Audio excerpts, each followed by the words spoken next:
Estimados amigos, estimadas amigas, caros irmãos, caras irmãs, é uma alegria poder estar aqui nesta casa pela primeira vez, em Rio das Ostras, Centro Espírita Suave Caminho. Nós temos vindo ao longo dos anos à região de Macaé e desta última vez, no ano passado, em novembro, nos encontramos lá com o Márcio Soares, que nos convidou em nome da casa, inclusive ao aniversariante do dia. Os nossos cumprimentos pelo seu aniversário, viu? Que Deus o abençoe. Agradecendo o contato também que foi feito pela Heloíse. Dias antes, nós estávamos já chegando em Macaé, onde estamos cumprindo um ciclo de palestras até amanhã à noite, e Heloíse nos fez um contato muito agradável.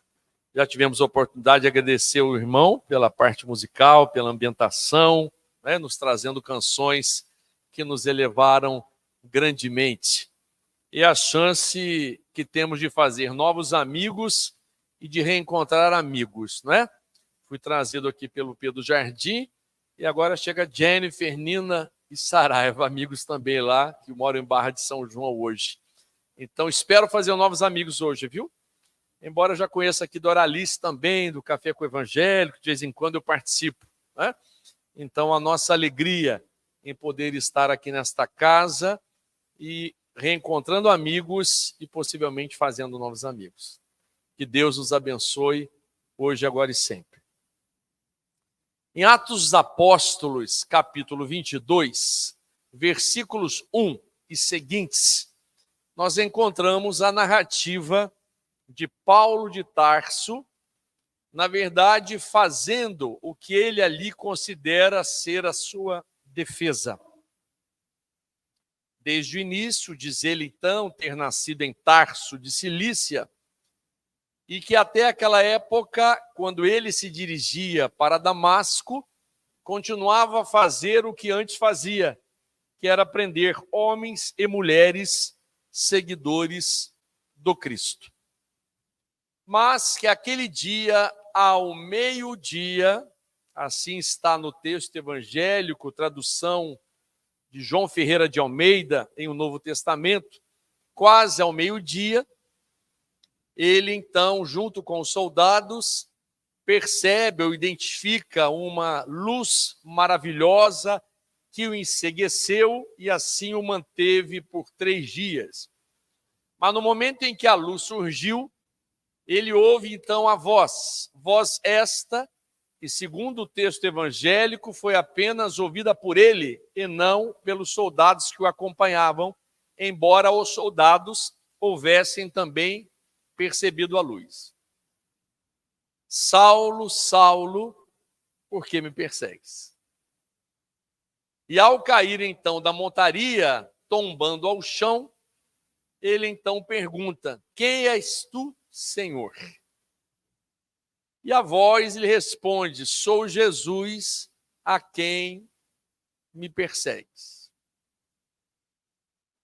Momento em que Saulo de Tarso, segundo a sua narrativa, ainda Saulo, diz: eu creio, Senhor, o que é necessário que eu faça. E Jesus lhe responde: levanta-te, adentra Damasco, e lá te será dito o que deves fazer. Ele então se levanta, amparado pelos soldados que o acompanhavam, segue até Damasco, encontra-se com Ananias. Ananias toca-lhe os ombros e diz: irmão, volta a ver. Como que escamas caem ao chão e ele recobra a visão. E nós iremos até este versículo agora, que é o versículo 16, deste capítulo 22 de Atos dos Apóstolos, quando, recobrando a visão, Ananias lhe diz: e agora, por que te detens? Na tradução de João Ferreira de Almeida, e agora, por que te demoras? E agora, por que te detens? E agora, por que te demoras? O nosso estudo dos desafios da caminhada evolutiva irão prender-se a um estudo filosófico da doutrina espírita naturalmente, mas sobre esse episódio da transformação de Saulo de Tarso, de antigo perseguidor implacável dos cristãos, para que depois se transformasse na estrada de Damasco e seguidamente constituindo-se em Paulo de Tarso, o apóstolo dos gentios. Logo no início, então, dos primeiros versículos, ele faz a sua autoapresentação. Nascido em Tarso de Cilícia, fazendo a perseguição dos cristãos. Isso quer dizer, então, que um dos nossos desafios na nossa caminhada evolutiva é realizar a nossa autoidentificação. Convidados que somos a realizarmos o chamado conhecimento de nós mesmos, baseado na expressão socrática do conhece-te a ti mesmo, o autoconhecimento, a autoidentificação. E em momentos em que estamos numa casa espírita, num templo, num contato religioso, num momento de devoção a Deus, tanto quanto quando estamos em casa, num momento de oração, de reflexão, meditação, não nos cabe tão somente orar, meditar, mas também reflexionar sobre as nossas próprias vidas, naturalmente, antes de pensarmos na vida em si, pensarmos em nós. Quem sou eu? Quem eu tenho sido? Muitas vezes, de alguma forma, queremos, se possível fosse, num processo de regressão de memória, nos lembrarmos de quem fomos. Mas a importância no presente de quem temos sido agora é o que irá validar a nossa própria vida no porvir de quem seremos outrora, de quem seremos além. Outrora, antigamente, quem fomos nós? Mas quem seremos depois? Isto a partir daquilo que temos sido ou feito das nossas próprias vidas. Somos hoje o resultado de quem fomos antes. O que pensamos, o que falamos, o que sentimos, como nos comportamos. Somos os construtores dos nossos próprios destinos. Herdeiros de nós mesmos e vítimas de nós mesmos. E este autoconhecimento, visando a reforma íntima, é necessário para que nós possamos tocar nos pontos nevrálgicos. Temos ganhos, mas temos perdas. Temos acertos, mas também erramos. Envolvidos pelas sombras, mas também começamos a ver a luz. Damos passos acertados, mas de quando em quando ainda caímos no erro.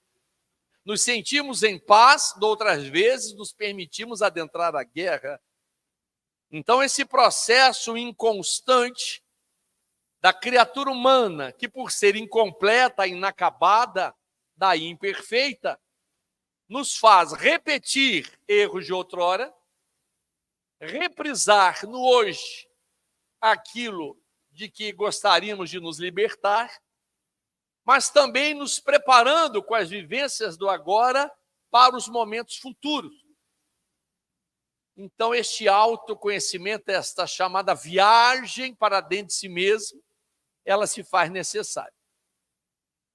Eu gosto sempre de recordar de um amigo que assim que começou a conhecer o espiritismo, adentrou a casa espírita e ouviu então que nós deveríamos fazer esta viagem para dentro de nós mesmos, buscando o nosso autoconhecimento, nos confidenciou depois. Olha, João, eu comecei a fazer esta viagem para dentro de mim mesmo, mas voltei logo para fora correndo.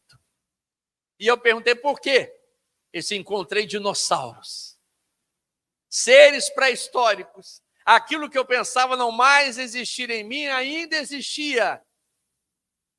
Daí, nós todos visualizarmos, e cada um faz a sua autoavaliação, estou fazendo a minha aqui, em que em alguns momentos nós ainda damos sinais de que estão embutidos em nós os seres que já fomos. Na linguagem psicológica de Jung, os arquétipos, os sinais, dos seres cavernosos, homens e mulheres das cavernas que já fomos, dos seres medievais que se enfrentaram nos duelos e que trazemos no hoje, embutidos no nosso inconsciente, esse estado de coisas. O que fez uma professora nossa, que depois lecionamos juntos, um dia dizer, no momento do cafezinho, quando fomos colegas: eu sou muito boa, mas quando baixa em mim a mulher das cavernas. Então, este ser cavernoso que algumas vezes em nós aparece em reações, impulsos, reações instintivas, impulsivas. Quando vemos, já falamos. Quando vemos, já fizemos, já reagimos. E quase sempre não estando de acordo com o ser que nós queremos ser. Então, esta autoidentificação da chamada estrada de Damasco de Saulo de Tarso, antes da sua conversão, mas na nossa estrada de Damasco particular, que todos a temos, em nos conhecendo, visando buscar os pontos nevrálgicos. O que, em nossa situação atual, continua a nos incomodar. Os ciúmes ainda faz parte dos nossos sentimentos e emoções, e é um ciúmes que realmente tem passado dos limites até naturais de quem se gosta. O autoritarismo ou a intransigência tem marcado também o nosso caráter ou a nossa personalidade. A impaciência, a intolerância. Então, nós vamos assim percebendo quais são os nossos pontos nevrálgicos, né? O chamado calcanhar de Aquiles. Tipo, sou muito bom, mas não mexa comigo. Mexeu naquele ponto, eu perco a estrutura, saio da linha. Né? Onde muita gente diz assim, dá um branco e eu não vejo mais nada. Quando vi, já fiz.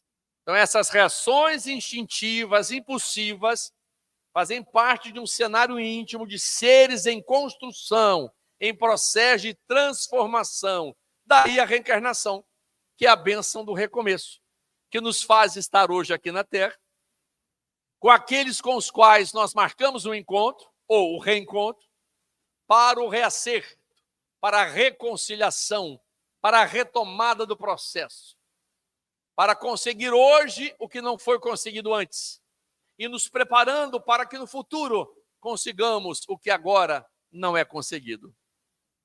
Então, Saulo de Tarso faz ali nesses primeiros versículos da sua defesa, no capítulo 22, em Atos dos Apóstolos, essa sua autoidentificação. E ele próprio diz, continuo a fazer o que já fazia antes, prender homens e mulheres seguidores do Cristo.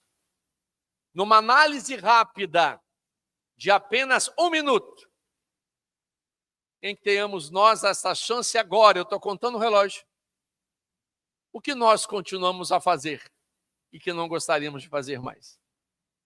O que ainda repetimos e se pudéssemos no estalar de dedos, nós retiraríamos da nossa conduta, do nosso comportamento.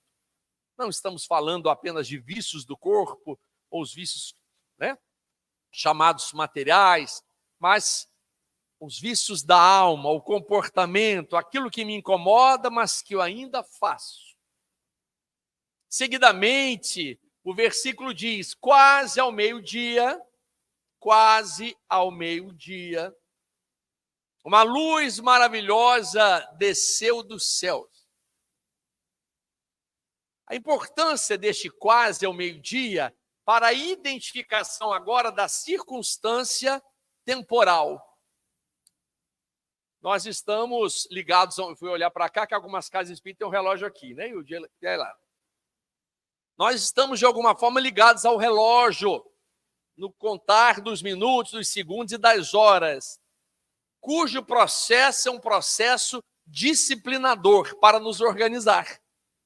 A casa me deu um horário, 18 horas, disse que já teria aqui uma ambientação, tive que saber o horário que saía de Macaé, com aquele que me conduziu, nosso amigo, para chegarmos com tempo aqui, de um bate-papo inicial, conhecer algumas pessoas. Então, este relógio, o tempo, nos dando a oportunidade da organização e da nossa disciplina. Mas o nosso tempo, por assim dizer, é o tempo da eternidade. Então, ultrapassa aquilo que nós lemos no relógio, no conduzir dos segundos, dos minutos e das horas, que compõem as 24 horas de um dia. Mas, enquanto reencarnados na Terra, para um processo disciplinador, para a organização das nossas coisas, dos nossos compromissos, haveremos de seguir o relógio, até para entrar no horário no serviço, não perder a hora, né? Enquanto muitos não ligam muito para o horário que entra, mas querem logo sair na hora que termina, né? Eu me lembro de uma colega que às vezes atrasava um pouco para chegar. Eu sou do judiciário, já aposentado há alguns anos, mas aí quando chegava o horário das 17 horas, que era a hora de sair, 15 minutos antes ela já estava sentada com a bolsa pronta e aguardando o relógio chegar às 17. Mas faltava 15 minutos. E ela dizia, dá 20 horas, mas não dá 17. Né?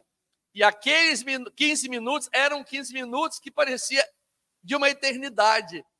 Porque aí tinha parado de fazer o serviço, aguardando os 15 minutos finais chegarem para poder sair do serviço. E o certo é que quando o ponteiro atingia lá o número 5, o 12, ela saía correndo disparada e dizia até amanhã.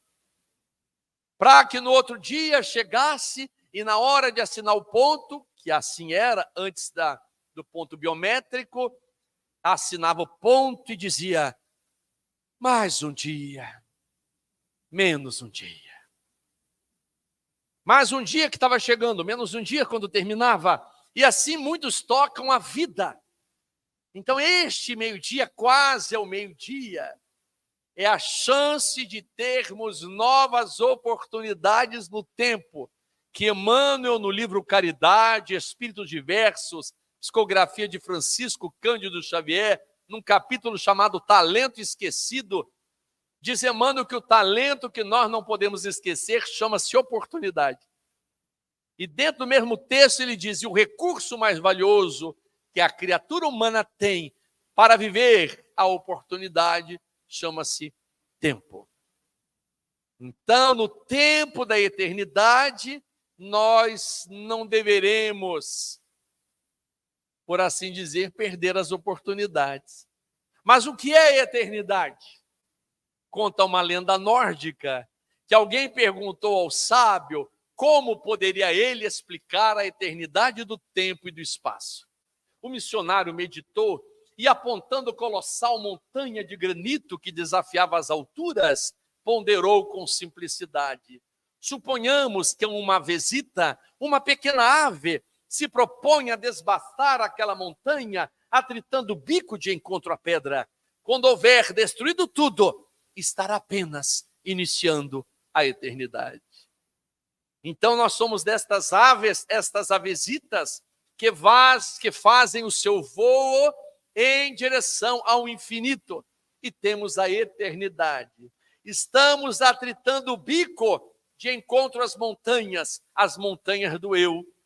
Por isso, este processo do autoconhecimento ser necessário para que, em conhecendo os pontos nevrálgicos, os chamados nós da alma, nós atentemos o nosso bico do espírito, do discernimento, da autoanálise, da autoavaliação, da autoconsideração, para tocarmos nos pontos necessários, a fim de que, ao sairmos daqui pela desencarnação, saiamos melhores do que quando aqui entramos. Porque esta foi a proposta ao reencarnarmos. E eu tenho certeza que todos que estão aqui, assim como eu, antes de reencarnarmos, nós chegamos a dizer, então, naquele momento, é agora. Desta vez eu acerto. Deixa comigo. Então, os nossos intercessores espirituais, aqueles que ficaram no plano espiritual, torcendo por nós, e alguns que continuam torcendo, nos viram fazer estes propósitos de acerto. Mas sabedores de que nós não acertaríamos todas, mas que daríamos alguns passos. Tanto que, num domingo à noite, deste 24 de março de 2024, já a passar das 18 horas, nós estamos aqui buscando algo que nos preencha a alma, algo que cubra as nossas carências, algo que nos dê sinais para o nosso processo de transformação. Então, aquela luz maravilhosa do Cristo é como se agora surgisse diante de nós essa luz, nos convidando à mudança. Saulo de Tarso, ao ouvir a fala de Jesus, caiu ao chão. Quantos de nós não caímos ao chão num sentido moral, de tropeço, de queda, de erro,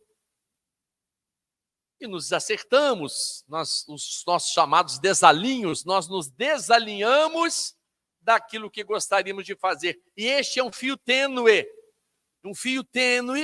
que nos coloca às vezes de uma forma, de outras vezes de outra, inclusive até na parte da sanidade mental. Parece que estamos entre insanos e com a nossa sanidade mental. A gente amanhece bem, depois do café já enlouqueceu. Na hora do almoço melhorou de novo, daqui a pouco enlouquece de novo. E agora então pelo celular, o pessoal chora, ri, chora. E entra nas redes sociais, vê coisa bonita, outra coisa que se emociona, outra coisa que ri. E a gente vive em meio a essas circunstâncias que envolvem a nossa mente, o nosso sentimento. O risco é nos perdermos. Nos perdemos vendo estas coisinhas em que nos fazem passar o tempo. Não vamos citar nenhuma plataforma, nenhuma rede social, para não dar um sentido de crítica e, ao mesmo tempo, não divulgar nenhuma delas. Mas há pessoas que passam o tempo com o dedinho assim. Parece estar selecionando, mas está vendo, de alguma forma está sendo influenciado por aquilo que vê. E quando passa como alguma coisa que gosta, vou compartilhar, e distribui para todo mundo. Nem sempre avaliando o que está compartilhando, nem sempre vendo a ideia que está passando à frente e que muitas vezes está contrária àquilo que nós consideramos como as nossas verdades. Então, devemos, inclusive, a este ponto, considerar que mesmo neste campo das chamadas TICs, tecnologias de informação e comunicação, muitos de nós podemos sofrer um processo de influência espiritual sutil e até mesmo obsessiva. Compartilhando coisas, palpitando coisas, dizendo coisas, criando campos mentais de guerra, de sombras, de erros. Quando de outras vezes estaremos compartilhando ideias positivas, luminosas, que vão levar aqueles que as receberão a um estado de plenitude. Conversava hoje com a mãe, minha mãe tem 84 anos, e ela me mandou um videozinho, mas eu tive palestra hoje pela manhã, fui ver só a mensagem depois, e não consegui ver o vídeo no momento em que havia conversado com ela. E aí, quando conversei, fiz uma chamada de vídeo, ela disse assim, viu o vídeo que lhe mandei? Falei, ainda não, mamãe, estava fazendo palestra, mas veja, é lindo.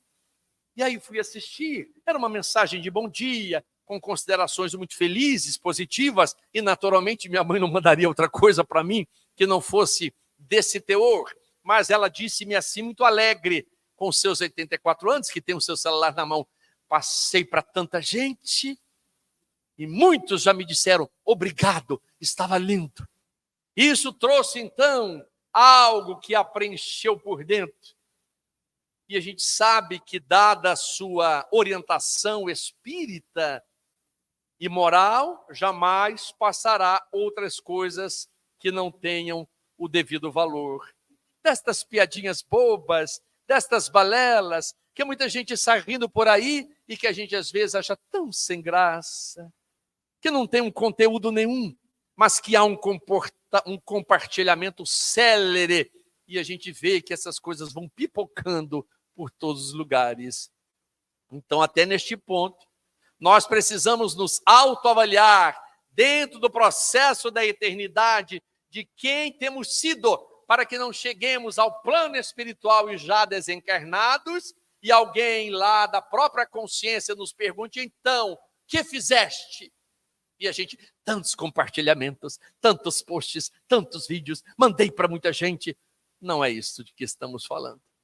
Não é isso que a doutrina espírita nos ensina e que Deus, o nosso Pai, está aguardando de nós. Então este é um desafio, selecionar, ser seletivo, ter também esta prática da conduta, não só do bem, o amor ao próximo, no relacionamento, mas também pensando no sentido da humanidade, o quanto cada um de nós faz parte desta engrenagem chamada vida, e o quanto somos chamados e fomos chamados pelo Cristo a participarmos do processo de implantação do reino de Deus entre as criaturas humanas na terra. Era quase meio-dia, a luz se fez, tombou ao chão, como muitas vezes também nós nos quedamos, caímos. Mas ele pergunta, ele diz, eu creio, Senhor, o que é necessário que eu faça? Esta expressão, que é necessário que eu faça, ela está muito próxima, às vezes, de outras que a gente diz, quando determinadas algumas coisas acontecem para a gente. Saulo de Tarso perguntou, o que é necessário que eu faça? No nosso caso, algumas vezes, como algumas coisas nos acontecem, diz, o que eu fiz para Deus? O que eu fiz para a vida? Tudo que eu estou passando, só posso ter espetado Jesus com a lança. E eu vi um dia numa igreja de uma outra religião que fui visitar, duas senhoras conversando à minha frente durante um casamento, eu tentando ver o que o padre estava falando no casamento e as duas conversando, trocando ideias, verdadeira DR, discussão de relação de amigas. Quando uma diz para a outra assim, tudo que está me acontecendo, eu só posso ter grudado chiclete na cruz. Eu achei interessante, até ri, porque eu não sabia que tinha chiclete naquela época já do Cristo, né? E ela dizendo, só posso ter grudado chiclete na cruz. Então a gente fica buscando justificativas para aquilo que fizemos, para dizer, será que fiz alguma coisa ao Senhor? Deus está me castigando? Saulo de Tarso, mesmo sentindo-se pecador, devedor, naquele momento, a sua pergunta era direcionada àquilo que ele queria fazer agora nesse mesmo, o que é necessário que eu faça? Resposta do Cristo, uma vez que ele havia caído, levanta-te. Levanta-te. Então nós precisamos nos levantar em nós mesmos, certos de que somos capazes, porque Deus assim nos criou, para a vitória, para a felicidade e para o amor. E Jesus não teria dito, brilhe a vossa luz, se nós não tivéssemos luz. Quando Jesus disse, brilhe a vossa luz, é porque nós a temos. Porque, na verdade, Deus embutiu esta luz em nós. Castro Alves faz esta consideração pela psicografia de Francisco Cândido Xavier, na poesia Marchemos, na primeira estrofe, e que está no livro Parnaso de Além-Túmulo, primeiro livro psicografado por Chico Xavier.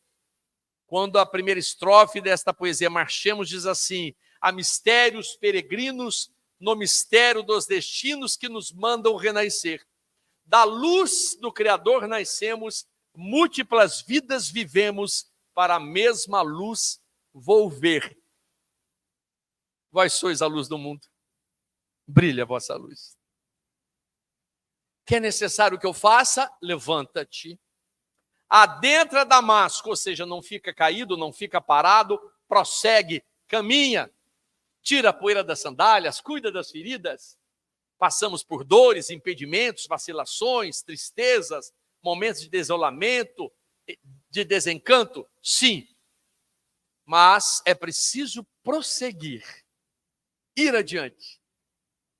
E disse Jesus a Saulo, lá te será dito o que deves fazer. Todos os dias, em todos os instantes, Deus nos dá sinais e a vida conversa conosco. Todos os dias, em variados momentos, como neste agora em que aqui estamos, a vida, de alguma forma, está nos mandando sinais, mensagens. Joana de Ângeles, através da psicografia de Edivaldo Pereira Franco, diz que nós, em alguns momentos, fazemos o que se chama o solilóquio. Soli, de estado solitário, loco de conversação. É quando conversamos conosco mesmo no estado solitário da própria alma. Quando o chamado interlóquio é a conversa de um com o outro, o interrelacionamento. Então, nesse instante, senhores e senhoras estão fazendo o solilóquio. Incentivados pela fala ou estimulados pela fala, estão se motivando, cada qual a um processo de conversação interior, fazendo uma avaliação de si mesmo e buscando estes tais pontos nevrálgicos para o acerto. Mas que dentro da casa espírita, como diz uma tia minha, enquanto a gente está na palestra, parece que é o céu e que a gente vai conseguir tudo. Mas disse essa minha tia, que Saraiva conhece bem, não precisa nem falar o nome, Pedro também. Quando a gente passa da porta do centro para fora, quando passa do portão, e aí ela diz, aí que a coisa pega. Porque dentro da casa espírita vai ter passe coletivo, a gente se prepara para o passe, a gente se harmoniza, ouve as canções e a gente se prepara. Mas lá na hora, no front, no vamos ver, na hora de dar o passo, na hora de responder, a gente às vezes silencia quando devia falar e fala na hora que devia se calar. Então nós vivemos sempre neste processo desses contrastes dos próprios comportamentos, das próprias atitudes, ou vivendo aquilo que Saulo de Tarso, depois já transformado em Paulo, numa avaliação da sua própria dualidade existencial, chegou a dizer, o bem que eu quero eu não faço, o mal que eu não mais quero, este sim é o que eu faço. Mas a cada dia temos a chance desta avaliação, segundo Santo Agostinho, que nos dá esta orientação para que à noite, no momento da prece, antes de dormirmos, podemos fazer uma avaliação de como foi aquele dia e nos preparando para um novo dia, a fim de que nos acertemos. Quero aqui confidenciar que muitas das vezes das minhas preces matinais em frente ao espelho, quando eu ainda tinha cabelos para penteá-los, eu olhava no espelho, olhando para mim mesmo e fazia uma prece assim, Senhor, é hoje que eu acerto, é hoje que eu mudo, é hoje que eu me transformo.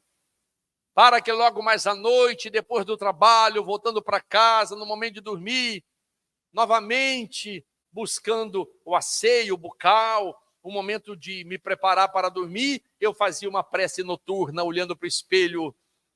É amanhã, meu Deus. Hoje ainda não deu. Então nós vivemos constantemente neste hoje, Senhor, é amanhã.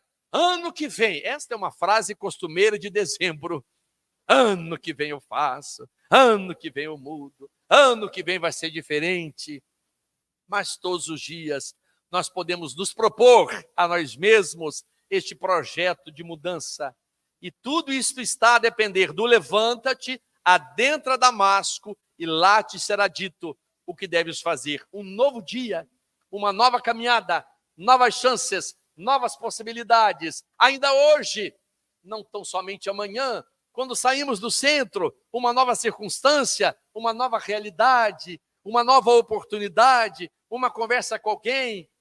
Mas amanhã também, no dia 25 de março, dia seguinte, vamos lembrar a palestra? Vamos lembrar o momento de confraternização, as canções. A figura, então, ficou belíssima. Que gosto. Achei lindo, queria até tirar uma foto. Né? Então, aquilo tudo nos toca, traz a emoção.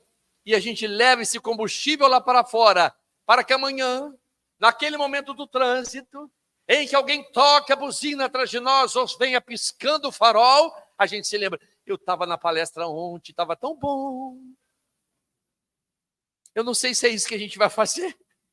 Porque na hora que alguém vem piscando o farol atrás da gente, quando a gente já está atravessando e parece que o outro não sabe que a gente também já está atravessando, e vem piscando, buzinando, porque quer atravessar, ou porque o sinal abriu, e a gente nem teve tempo de ver que o sinal abriu, mas ele já viu e quer lembrar a gente que o sinal já está aberto, ou seja, saia do meu caminho. E nós mesmos espíritas, em não nos recordando de que somos espíritos imortais, de que o outro também é, de que eu sou um ser reencarnante, de que o outro também é, de que eu estou tentando construir a minha estrada de Damasco, naquela hora a gente às vezes nem xinga, mas fala assim, vai com Deus. Mas esse vai com Deus é tão pesado, porque ele vai preso a um sentimento que não está ligado ao Deus que é bom, que é o Deus que é Pai. O vai com Deus quase quer dizer, retorna para Deus, morre. Então nós vivemos em meio a estas situações lá de fora, que nos convidam a repensar o que temos aprendido aqui dentro e que todos os dias nos é dito, não só nas palestras, mas pela vida e consciencialmente, porque Deus embutiu em nós todas as potencialidades, todos os valores humanos, onde estão as leis de Deus gravadas, arquivadas em nossas consciências. E aí, quando Saulo de Tarso chega diante de Ananias, e que ele diz, volta a ver, escamas como que caem ao chão, ele recobra a visão. Então Ananias lhe diz, e agora, por que te detens? E agora, por que te demoras? Então, dentre os desafios da caminhada evolutiva, de autoidentificação, de percepção do valor do tempo, da oportunidade que devemos aproveitar, da própria estrada, daquilo que a vida nos dá como sinais, é a percepção do quanto nos temos demorado em algumas situações que já poderiam estar resolvidas, e o quanto estamos nos detendo diante das capacidades que já temos de fazer melhor, de fazer diferente e de tomar as decisões.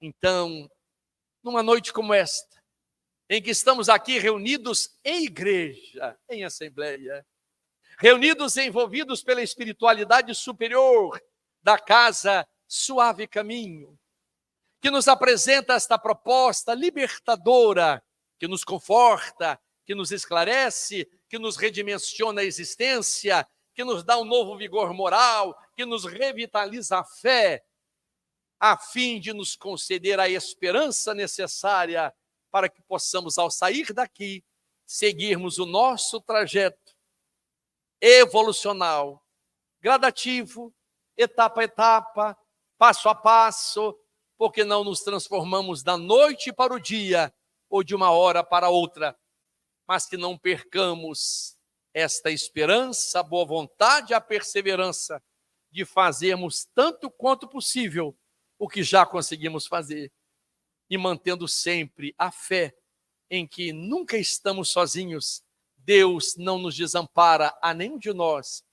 E é isto que ouvimos destas lições proveitosas na casa espírita, quando, para finalizarmos esta nossa fala, já dando nosso tempo, nós podemos relembrar, para afirmarmos ainda mais os nossos propósitos de fé e dando segurança àquilo que sabemos, o que sentimos e de como devemos vivenciar as nossas vidas.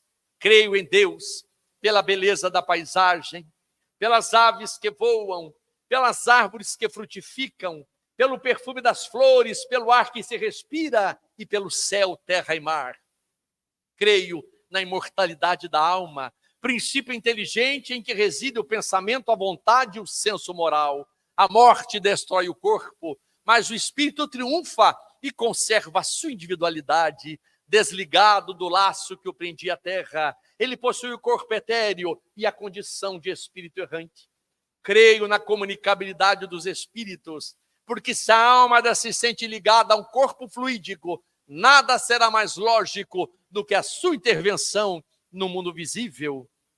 Creio na pluralidade das existências. Como disse Jesus, ninguém verá Deus se não nascer de novo. É a reencarnação, a lei da evolução. Alcançaremos o nosso objetivo não apenas em uma vida. Temos que redimir as faltas que houvermos cometido em outras passagens e procuraremos renascer entre espíritos que nos são simpáticos ou então difíceis, para que possamos suportar com resignação as provas a que nos dispomos passar. Creio na pluralidade dos mundos habitados. Seríamos egoístas se pensássemos que apenas a Terra pudesse ser habitada, e podemos refletir sobre as palavras do Mestre: há muitas moradas na casa de meu Pai. Quem sou? Conheces-me? A minha máxima se resume em fora da caridade não há salvação. A verdadeira caridade, tendo como exemplo maior Jesus, a minha doutrina foi ditada pelos Espíritos e codificada por Kardec. Sou o Consolador prometido pelo Cristo, sou o Espiritismo. E agora, por que te detens? E agora, por que te demoras? Muita paz.